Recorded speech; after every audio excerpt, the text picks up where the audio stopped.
an isolated island paradise known as the perfume capital of the world, where the very air smells like luxury vanilla and rare flowers.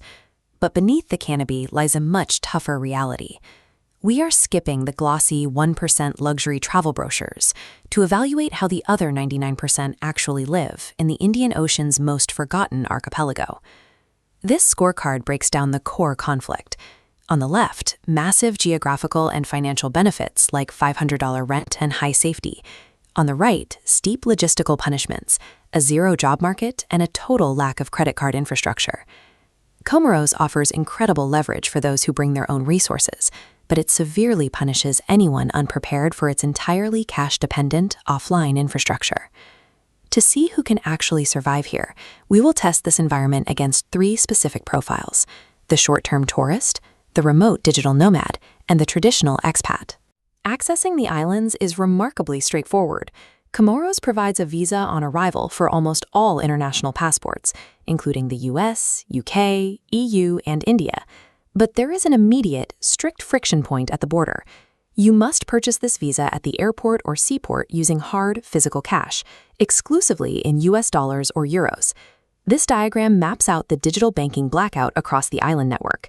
International credit cards are effectively useless here, while physical currency is the only permitted flow. Down at ground level, this isolation translates to a vibrant, cash-driven economy. Every transaction in these busy markets requires bills in hand. If you fail to secure your physical cash reserves before your flight lands, you are effectively locked out of the entire economy from day one. Once inside, the baseline living costs drop significantly. A standard one-bedroom apartment in central Moroni runs between $500 and $750 a month, while basic local meals cost between $5 and $12. The local currency is the Comorian franc, which is strictly pegged to the euro, providing a highly stable exchange rate. However, trying to maintain a Western lifestyle here is financially punishing. Because the island relies on slow, remote Indian Ocean shipping vessels, heavily inflated import premiums are attached to all basic foreign commodities. The reward comes from pivoting entirely to local agriculture. The culinary star of the island is langouste à la vanille, fresh lobster cooked in a rich sauce made by harvesting fresh vanilla beans directly from the tropical vines. Culturally, the environment is deeply conservative. It is influenced by Islamic traditions blended with an African island pace that moves very, very slowly. Residents must fully adopt this slow, agrarian lifestyle. Otherwise, their low-cost advantage is rapidly destroyed by the prices of imported goods. The economic engine driving these islands is almost entirely agricultural, lacking any major corporate industry. The island's cash flow is controlled by raw exports. Comoros is the world's top producer of Ylang-Ylang perfume oil, alongside massive yields of cloves and vanilla. This bar chart compares a baseline Western remote work income against the local Comorian median wage. Because the economy is reliant on physical agricultural labor, local earnings are drastically low by Western standards. For outsiders, the job market is incredibly narrow.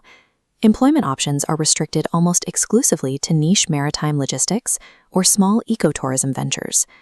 Moving to Comoros to hunt for standard upwardly mobile corporate work is a mathematically flawed strategy.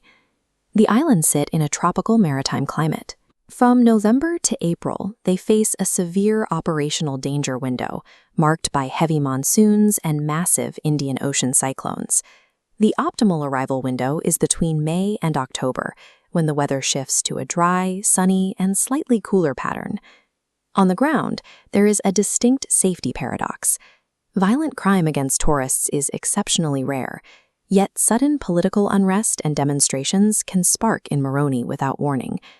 The standard mitigation strategy is straightforward: maintain a low profile, avoid large crowds, and rely on the generally friendly local population. Timing the monsoon seasons and staying clear of occasional political flashpoints are the only physical safety hurdles on an otherwise highly secure island network. This matrix grid evaluates our final verdicts, determining who should buy a ticket and who should stay away. For the adventure tourist, it is highly recommended. It is a perfect match for those seeking untamed nature and high personal safety, provided you bring physical cash. For the digital nomad, the verdict is a conditional recommendation. It only works if you bring external income and can tolerate the lack of modern banking convenience. For the traditional expat, it's a definitive hard pass. There is zero upward professional mobility. The ultimate payoff is geographical. You get direct access to locations like Mount Carthala, where you can hike directly through a massive 3-kilometer-wide volcanic crater. Your success in Comoros relies completely on where your money is generated, not your professional ambition.